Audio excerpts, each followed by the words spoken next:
which involves me in an undertaking that I said flatly in the last video I would not be doing. So I'm not going to say any more at the start of this video, but go straight into showing you the thing that I said I would not be doing. In the last video, I made the mistake of scoffing at an idea by my wife that the Skittle Alley at the back of the pub, that I could model the Skittle Alley, including the pins. The reaction from among my subscribers was substantial, and I'm sorry to say fully in support of my dear wife. I have succumbed to popular opinion and will therefore be modelling the Skittle Alley, and I'm going to talk you through in a moment where I've got to in terms of modelling. I also will talk very briefly about the general design, because you know the shape from the last video that I'm going for, although I have adapted it slightly to make it look much more as though the Skittle Alley was deliberately built, but built on as an extension to the back rather than within the wider sloping roof, for a reason that I'll explain. Just very quickly going through the design. At the moment, I think I'm pretty happy generally. If I lift this up a bit so you can see it a bit more. This is the front elevation, fairly straightforward. Two large windows down here, which is where the public bar is. A projecting entrance at the front. I've put a pediment on top there. I'm not sure whether I will do that. I think it probably would have, just in order to be able to manage rainwater and things like that. 4 windows at the top because that's the living quarters. Turning to what will be the left elevation, the right elevation, because it's sticking out the back. Very little on that side, just a window which gives light into a corridor upstairs. No windows along this side because that is the corridor that takes down into the back area, which is where the Skittle Alley is. And this looks at the elevation from the other side. Again, on this side, there's no window here because that's the direction towards which the balls are bowled. And a misapplied ball might go straight through the window. On the other side of the Skittle Alley, there's an entrance door just for the alley itself and one of the big windows that will be there. An entrance door for the side of the pub to get up to the living quarters and to enter the pub without coming through the front door. Again, essentially a window to give light to the corridor.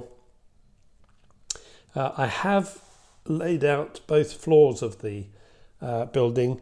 I will model them to a slight extent. I'm not intending for you to be able to see in upstairs, but as I've said before, if you don't lay out the internals of the building, you can't explain why the windows are where they are, or at least I can't. And so if someone asks me why I laid the windows out how they are, I can tell you, because at the front of the building there is a lounge which has 2 big windows in it, 2 small bedrooms, each with a window, so that gives me the 4 windows across there. The windows here are to give light along this main corridor, which separates the 2 halves of the home. The kitchen is down here and has 1 window in it. I did think about putting 2, but actually I think there's 1 window which is where the sink and things will be, and the dining area will be here, so they're just walls. A single window for the bath WC and a single window for the largest of the bedrooms. So on the back of the property, I bring you over here, that's a bedroom, that's the bathroom, that's the kitchen.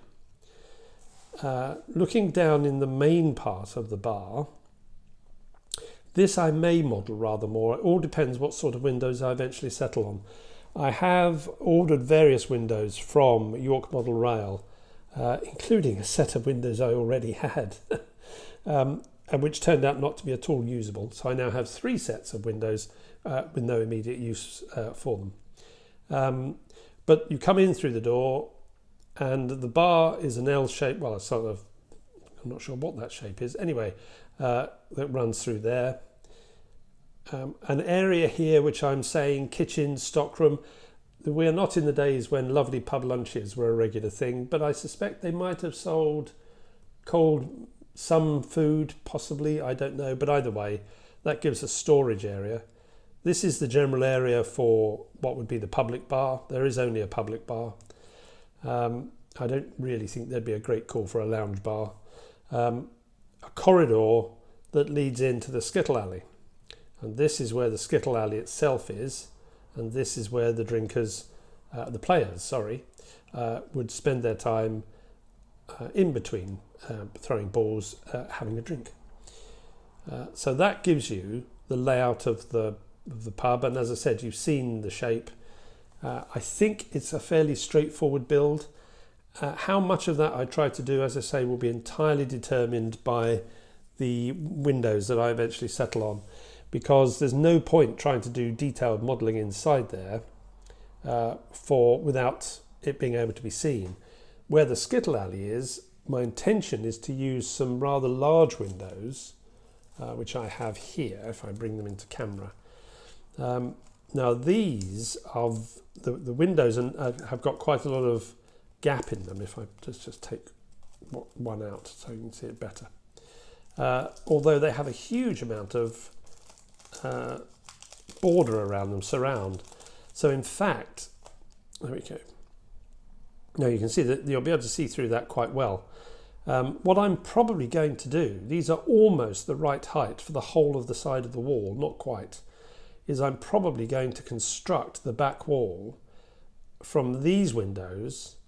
I need another 2 millimeters to give me the right height, so that would sit on there, and then something just under 19.4 millimeters at the end to complete the whole width of that wall. So I'll construct the back wall out of here and then decide what I put on by way of framing, because I do want you to be able to see in to where the bowling alley is going to be, and there will be some lighting in the ground floor of the pub, because I'm going to take it that the pub is open and working, and that therefore there's nobody needing lights on upstairs, or at least if I do put a light, it will be with the frosted plastic that you get from the Woodland Scenics kit, the light diffusing kit, rather than you being able to see in particularly. But if I do light upstairs, I will divide the area off, otherwise you're just going to get uneven light, and I don't think I'd necessarily want that either. But we'll see where we go to with that. So what I'll do is I'll come back a bit later in the video and talk you through the work that I'm going to be doing to build the Skittle Alley. So I'll speak to you again a bit later in the video.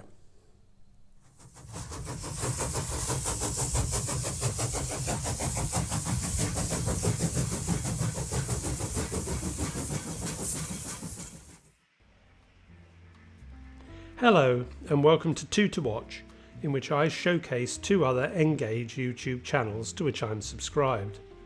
The first channel in this episode is Neil Oldie. This is a channel I only discovered about 5 months ago.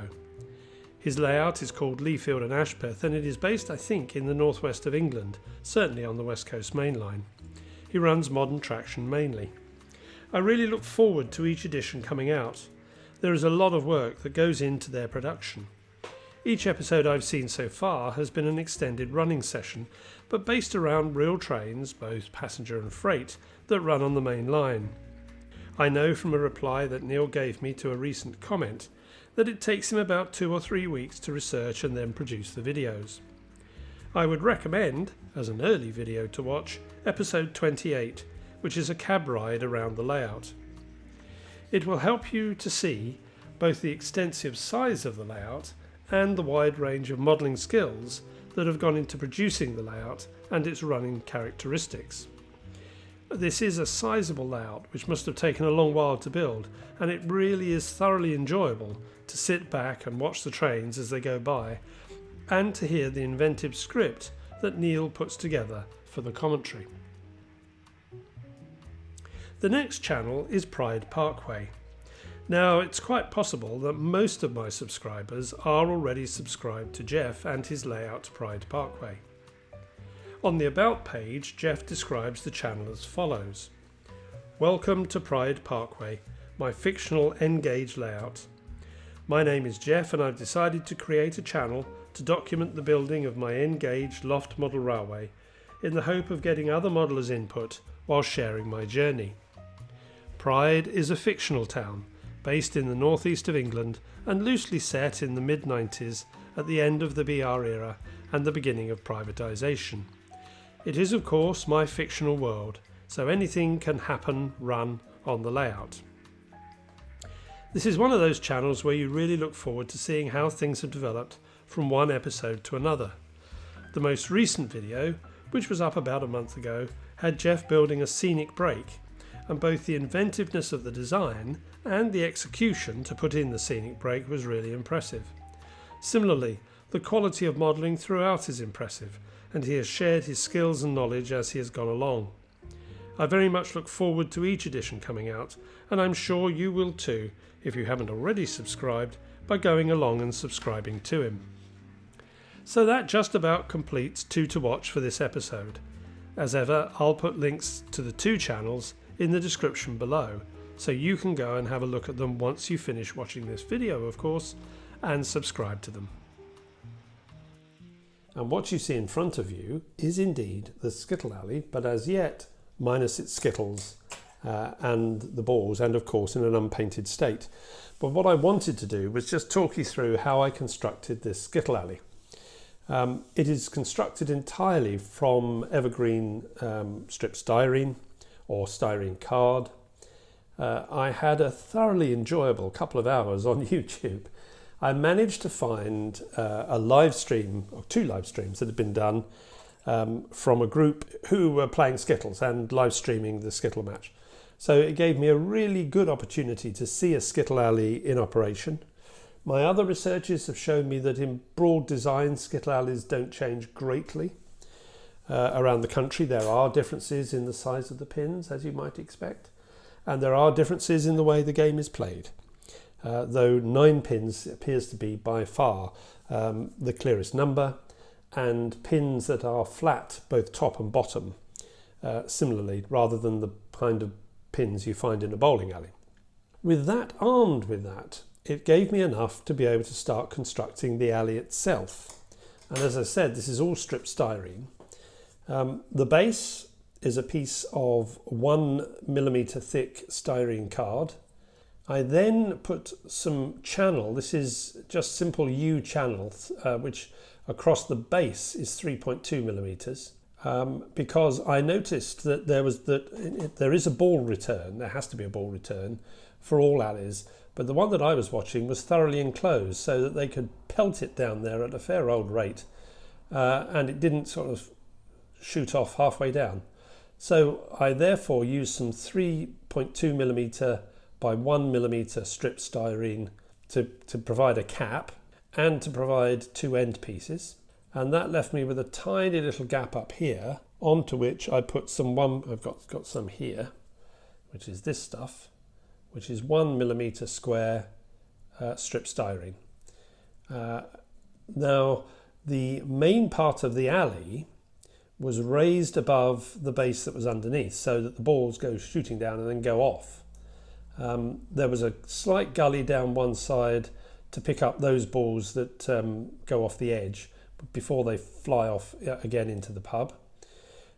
So I put a piece of 0.75mm, if I do it this way you'll see it, 0.75mm strip styrene card, which had these sloped edges, and the pins are going to sit about here, with the kingpin in front, and they form a diamond shape essentially. It may even be a square just on one of its points, of course.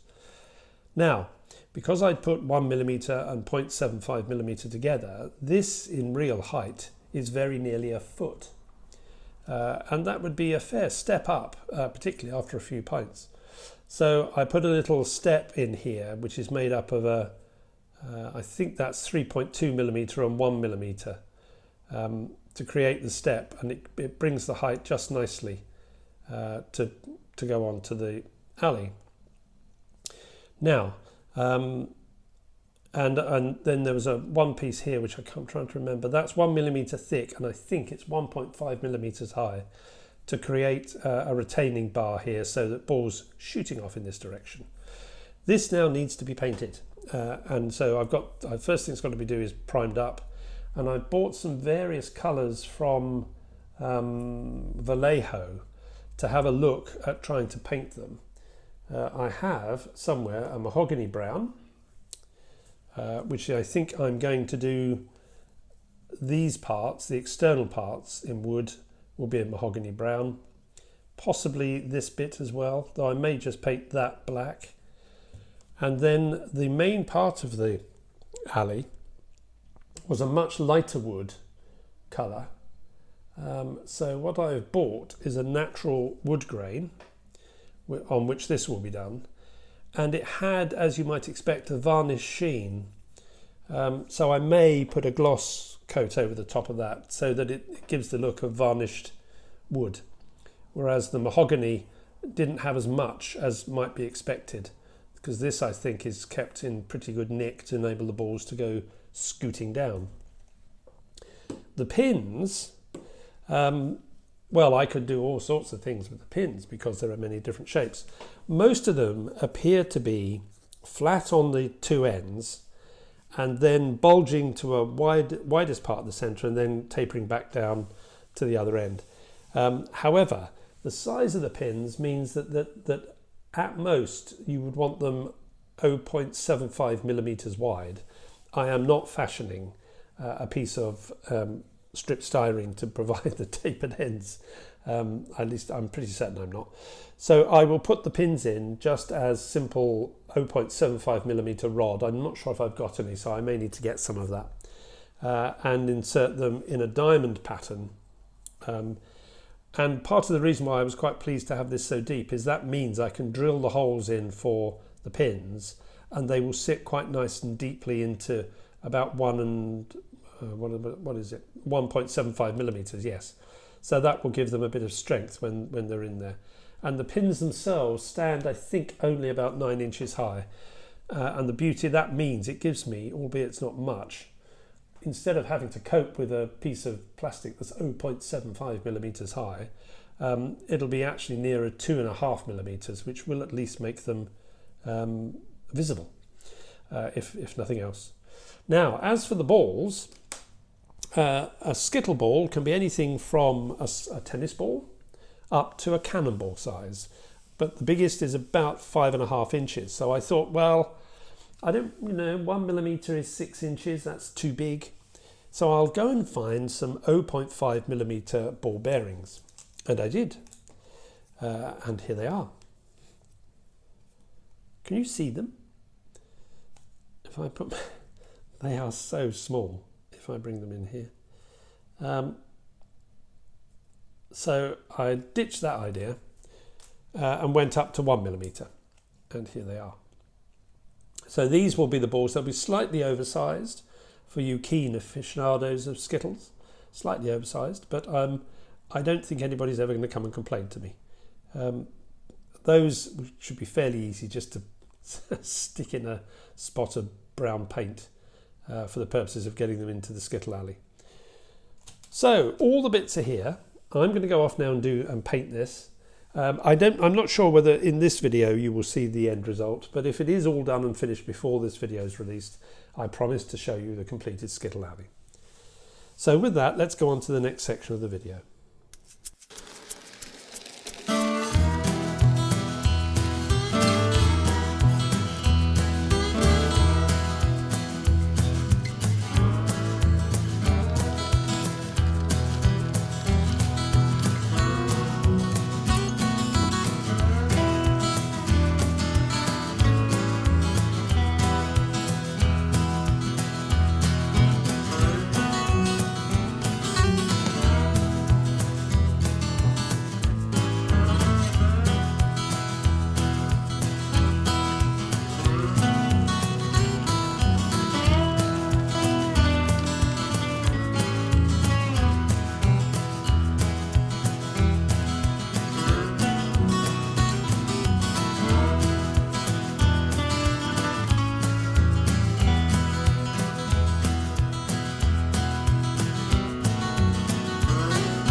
Well, here you can see the completed Skittle Alley, and it's been painted up as I said I would, using the Vallejo colours. I'm really pleased with those colours actually.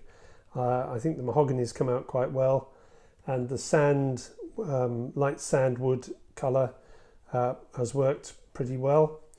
The pins are the correct height, believe it or not, all 2.75 millimeters of them. To position the pins, I'll put up an image here. After I put the primer on, but before I painted everything up, I created this grid pattern that you can see here. It's actually created in Excel, and then when I printed it out at 5% of its original size, which was just the right size for what I wanted to do. And you can see on the image that although the grid pattern obviously is square and it's set parallel to the top edge, you'll see the lines that help me guide where the 9 pins all needed to be drilled. They were drilled out using a 0.8 millimeter drill, so because I was using 0.75 millimeter rod, which had been painted brown, and you'll see that the 9 pins are in their place. Had great fun putting those in. Again, the razor saw and the mitre block, the measuring mitre block, came in to its own to be able to cut at 2.75 millimeters long, each one of them. The balls are in here, I think. Let's make sure you can see. There's, I think, 5 or 6 of the 1 millimeter ball bearings that are in there to place them in the Skittle Alley. And the alley is now completed and ready to be put into the pub. The pub is the thing that I'm going to be working on over the next few weeks, hopefully in time for the next video. May not be able to complete it if I need to buy any more lighting stuff, and that may take a little while to get hold of. But that's the main thing I think I'll be working on over the next couple of weeks in terms of scratch building. So with that, I think that pretty much actually brings us to the end of this edition, which has been very much centered around building the thing that I said I was not going to build. I hope you've enjoyed the video, and give it the thumbs up if you have. If you haven't subscribed already, then please do subscribe. It'd be great to have you along. And of course, let me have any comments that you want to give me. I really enjoy the exchange that I get with all of you who leave me comments and give me ideas and encourage me down paths that I had resolutely set my face against. But until I speak to you again in about 2 weeks' time, that's bye-bye from me. Bye-bye.